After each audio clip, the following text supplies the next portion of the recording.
And on the filter adapter, you're going to want to install it on the end of there. All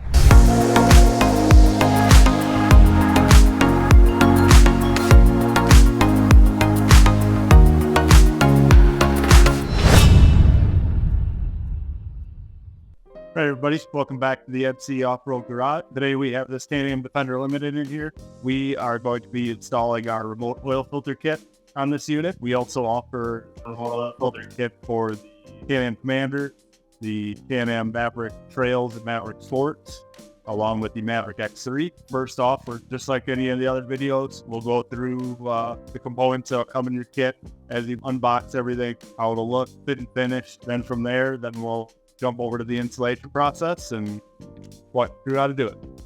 All right, so here we are back over on one of the workbenches. This is basically the items that you'll have in your kit for your Can-Am Defender Limited. The other kits will come a couple different components depending on mounting, and that it will change from model to model between the Mavericks and the Commanders and the Defender. This obviously being the Defender kit. If you've done an oil change on your Can-Am Defender Limited already, you know it's not most fun process, so this helps alleviate that. Makes it a lot quicker, a lot easier. In the kits have all your hoses, pre-installed ends. I use the Mr. RPM filter adapter kit, but we do all the pre-installation, all the fittings, tape, all that. The roll ring on the back side also comes with the drill template, so that way it takes all the guesswork out of if you're mounting it in the right spot, right angle, all that. Takes all the guesswork out of it. A couple zip ties for when you're done with the process. Hose separators basically keeps your hoses apart from each other a little bit after you install them. That way they're not rubbing together. There's no chance that they'll rub through and leak or cause any issues down the road. It also comes with the mounting bolts, obviously. Mount the filter adapter, keep frayed. And then also comes with the paper instructions like all our other kits. But you're watching this video, so you can follow along with paper instructions or not. It's up to you. This is basically the fit and finish of what you'd get. One of the nice things that we also do is you color code all the fittings. So red to reds, yellow to yellows. Takes the guesswork out of if you're hooking the right ones up to the right spots. Don't need to worry about it as long as you're hooking the colors up right.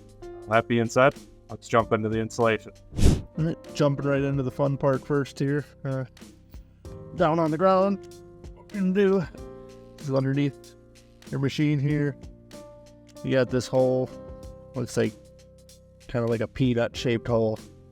That it's gonna be where your engine drain plug is. So you're gonna want to pull that drain plug off. 17 millimeter socket. Pull that drain plug out, let it drain out nice while we're installing everything else. It gives it ample time to all come out of there. So that's for our first step. All right, one thing I wanted to note here, pulled the drain plug off. There is this aluminum crush washer on here.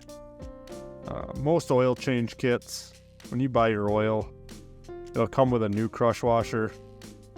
Just be sure that crush washer is not stuck to the bottom of the case or stuck to this drain plug at all. When you change your oil, just take that one off of there. Just gonna whip it on the ground over there, I guess. But take that off of there. Make sure you install a new one. Not that you're double stacking them or not installing it at all, because you will have leaking problems if you don't. All right, next step here, gonna pull the seat backing off. You're gonna take the top, pull it out towards you, then lift it up. Lift those tabs up off the frame there. Just kind of hooked over the end. Tops are in these little rubber grommets. Set that seat back off to the side. You're gonna want to pull this push pin out. If you have a Can-Am, these push pin pliers are like a must-have tool. If you don't have one of these, you can also just get a flathead right in the gap, kind of just pry it out, and then pull the center part of the plug out. I'm just gonna take that, pull that out of there like that, center part, grab onto the rest of it, just pull the whole thing out. Once you've done that, I'll pull these plastic or these liner tabs out. Pull that liner tab.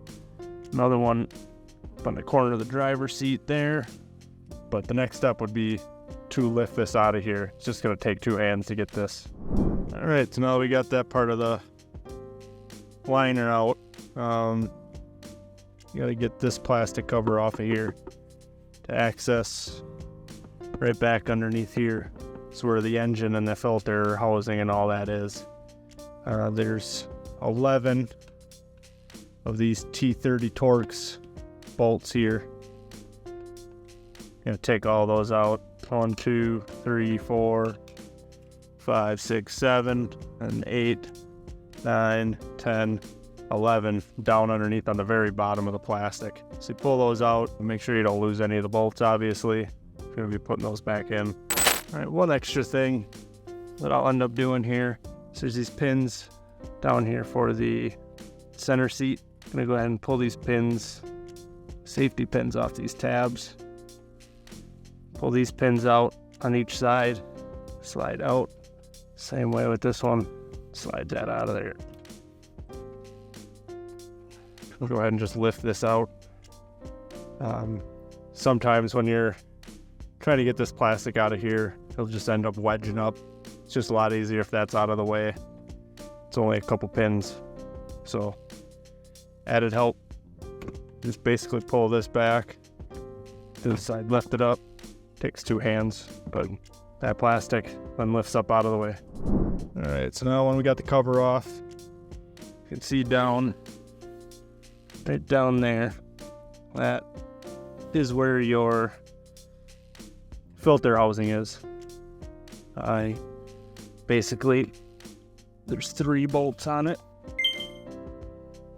Pull that cover off and the stock filter comes out. If you're installing this on a used machine, I would just go ahead with, when you have this cover, that plastic cover off for the firewall, that just check your valve covers, your valve cover seals. Make sure you're not leaking, seeping oil anywhere. One of the things that we found over time is that these will kind of warp and leak depending on where you ride, how hot everything gets. It's a possibility. So the next step here is we'll pull that cover off and get that stock filter out of there. All right, so now you can see down there, you got the cover off and the filter out.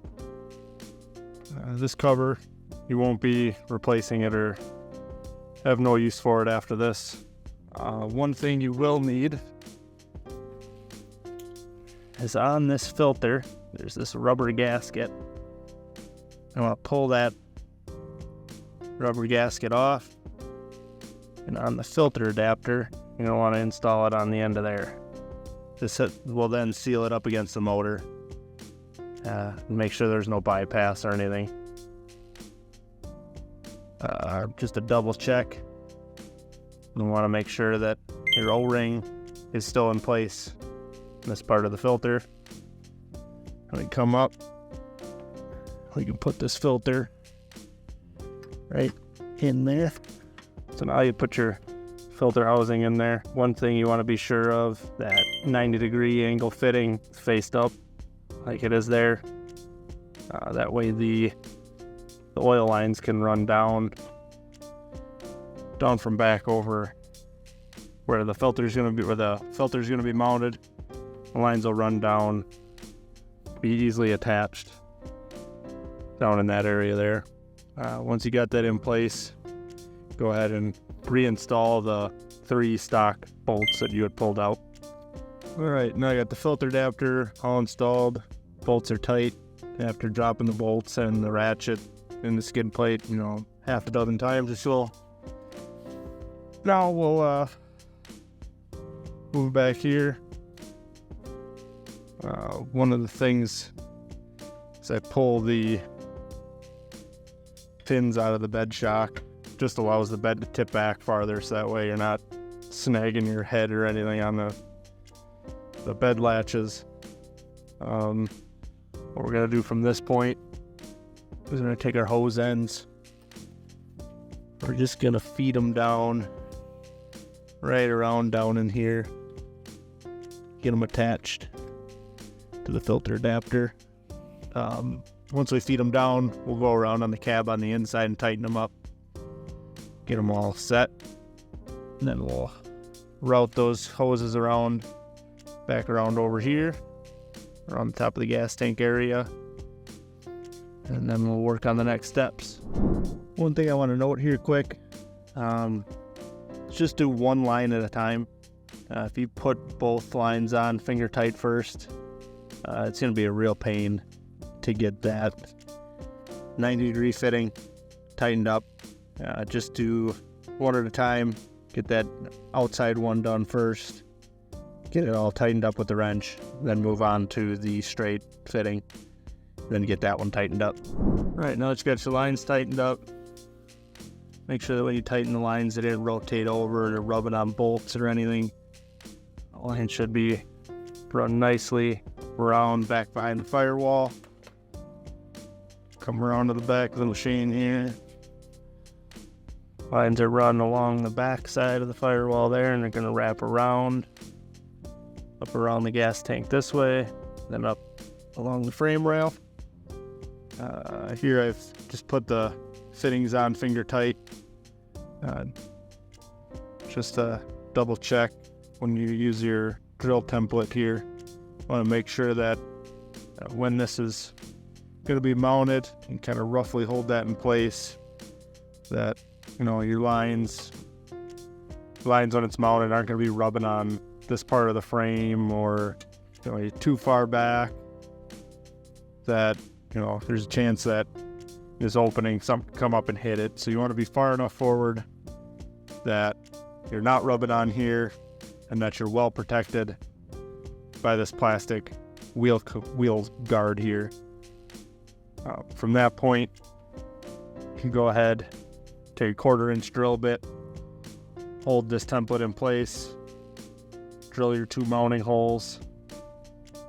Once you have those drilled, take your fittings off your adapter, and then mount your adapter right through the frame with those 2 supplied bolts.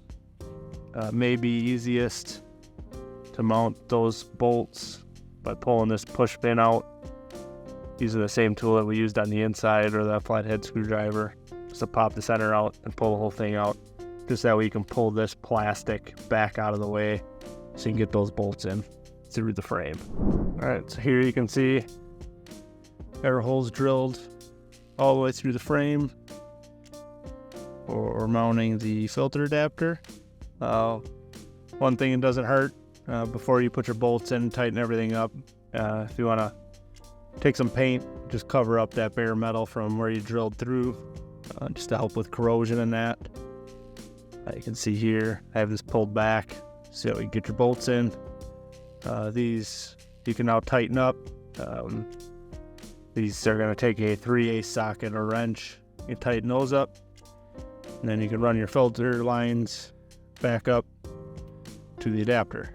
Alright, so now you have the hoses tight. You can see got our hose separators on. 1, 2, one down in here. It's kind of hard to see, but hose separators are on, so that way the hose aren't touching and rubbing together. I kind of have them tied up here along the outside. That way they're not loose and rubbing on everything else either. Last thing you want is them to rub a hole and you lose oil pressure. From this point, we do suggest that pull this filter off. And what you want to do is you want to fill the filter up with oil beforehand. Once you get that filled up with oil, spin it back on, install like you normally would. Fill your machine up, or put your drain plug back in. Then you can go ahead and fill your machine up right there. Get your oil back in.